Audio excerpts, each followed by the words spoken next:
So what if everything became strange, or other, or nothing? I was nobody home, you see. So these threats lie in the game of playing that the two sides of the world, the black and the white, the I and the thou, the subject and the object, don't go together.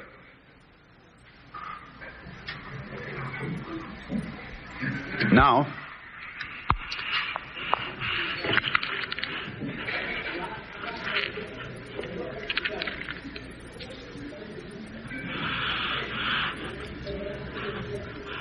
we must therefore realize in studying Buddhism that it has this dialectical nature, and that the dialogue which the Buddha started by suggesting that you try to eliminate suffering by eliminating desire. He knew perfectly well you can't eliminate desire, because if you try, that's already a desire, to eliminate desire.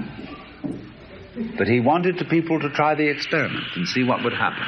They did, and this kind of experimentation went on over hundreds of years, and as it went on, people began to record the various stages through which their experiments went. And as a consequence of this, Buddhism underwent changes. It developed an aspect of itself which was quite different from the first aspect. And we broadly speak of the two schools of Buddhism as being Theravada, which is closest to the original texts, and Mahayana, which is a development. Mahayana simply represents a deeper level of the dialogue. The Theravadins do what people so often tend to do, which is to stay with the authority of the original teacher. In other words, you might say that there are certain people who call themselves Bible Christians. They don't want any truck with the church. Let's stick with the simple teachings of Jesus as they originally were formulated and not have anything added to that. Other people would say, well, that's ridiculous, because if the simple teachings of Jesus are fruitful, they'll make everybody else think of new things, and they'll stimulate changes of consciousness, changes of ideas, and we'll add that all on, and it'll be like an acorn. When it's put into the ground, it no longer looks like an acorn. It turns into a huge tree. So that idea has been fundamental to Buddhism, that it grows as a tree grows. And so that the materials, the teachings of Mahayana Buddhism are contained in scriptures, and it's said that the Buddha gave these scriptures, but not in this world. These are the lectures he gave to the gods, to all kinds of Buddhas and Bodhisattvas in somewhere in some other kind of space. Now, what happened historically is, I suppose, this: that the Mahayana scriptures were written by Buddhist monks who had nothing much to do on long, wet afternoons. And they wrote and wrote. Do you know that the Mahayana Buddhist scriptures, when put together, are a set of books larger than the Encyclopedia Britannica? It's simply prodigious.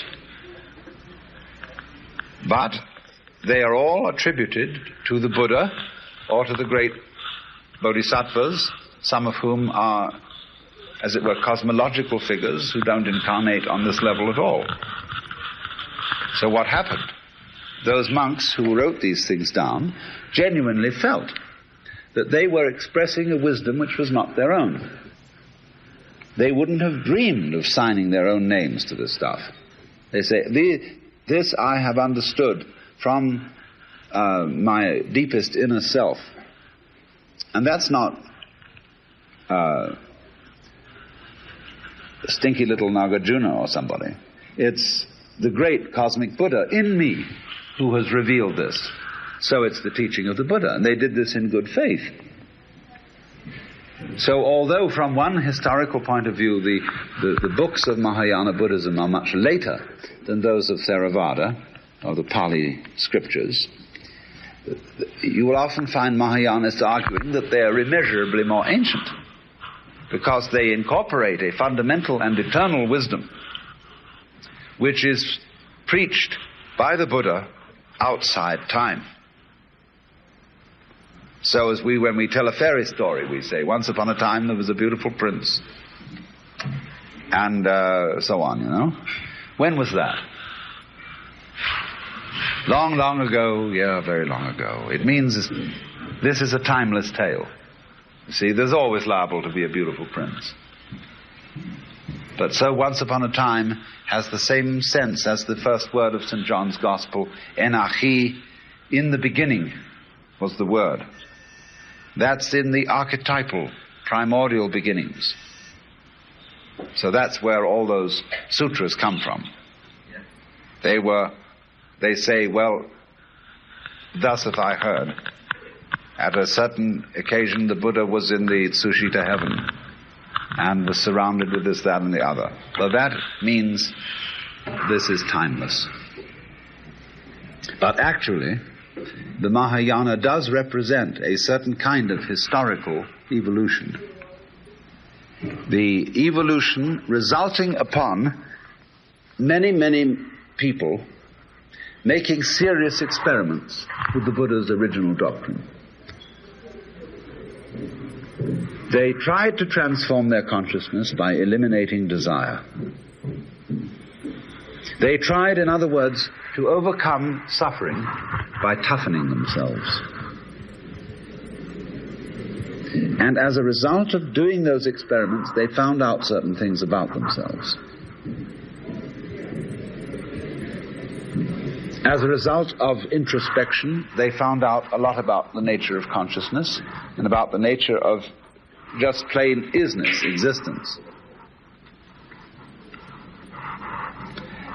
In certain directions, they found out that they'd been fools, that they'd set themselves to discover things that can't be discovered, as if you tried to bite your own teeth,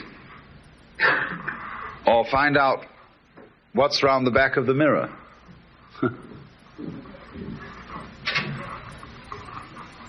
And so, as a result of finding out that certain lines of development were dead ends,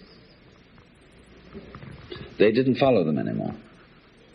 Even though they might suggest to their students that they too investigate those roads.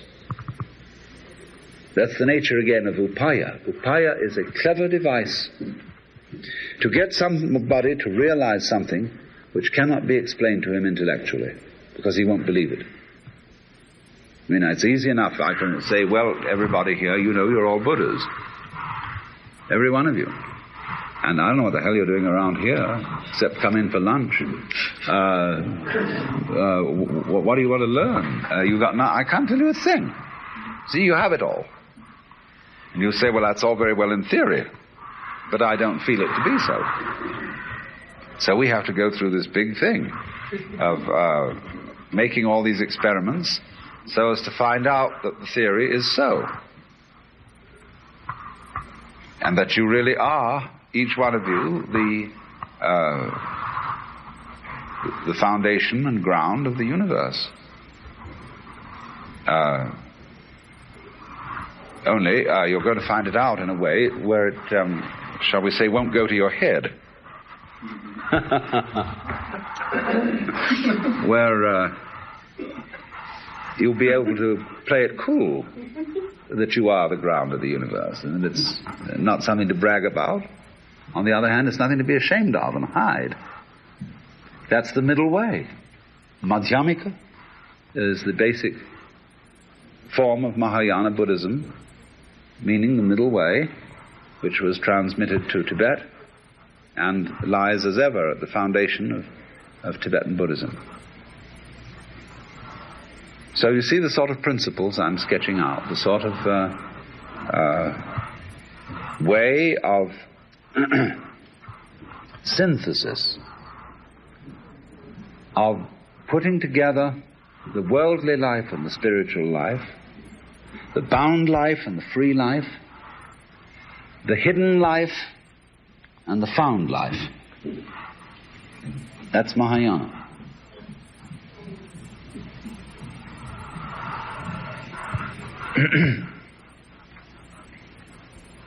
And because, you see, it ends up in what Frederick Spiegelberg has called the religion of no religion. This is the end of all this, you see, is to get rid of religion. Like when you go to a doctor and he gives you medicine and it cures you, you throw away the bottle. You don't keep on the stuff. So in Tibetan Buddhism, the aim of it really is to transcend Buddhism. So there are what are called the 6 precepts of Tilopa. Mano masam machadching, magam masam rangbabzad. Which means, Mano, don't think. Masam, have no mind. Machadching, don't meditate. Magam masams, don't contemplate. Don't discipline yourself. Keep your mind in its natural state. That's in Sanskrit called sahaja, naturalness. But nobody in the world can practice this. There's nothing you can do. Like saying to someone, no, please, be natural. Could you be natural by any imaginable effort or non-effort? You couldn't possibly do it. You have, therefore, you see, before you can be natural and you suddenly have a feeling that you're not natural, that something's wrong with you, you have to do some very unnatural things. So as to find again that you can't be unnatural, even if you try very hard to do so.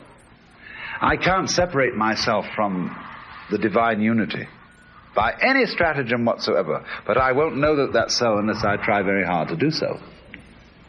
So we all try, you see, very hard to be individuals, and then to be perfect individuals, to be in charge, to be God, to rule ourselves. And as a result, in the end, we find out that that wasn't necessary. It was like putting legs on a snake, as they say in Zen. So one returns then to the natural state, where religion vanishes. And you can't say, when you look at the Bodhisattva, who is the Buddhist ideal, it's very difficult to distinguish him from an ordinary kind of secular person. We've been listening to Alan Watts with part 1 of the 3-part seminar, Wisdom of the Mountains.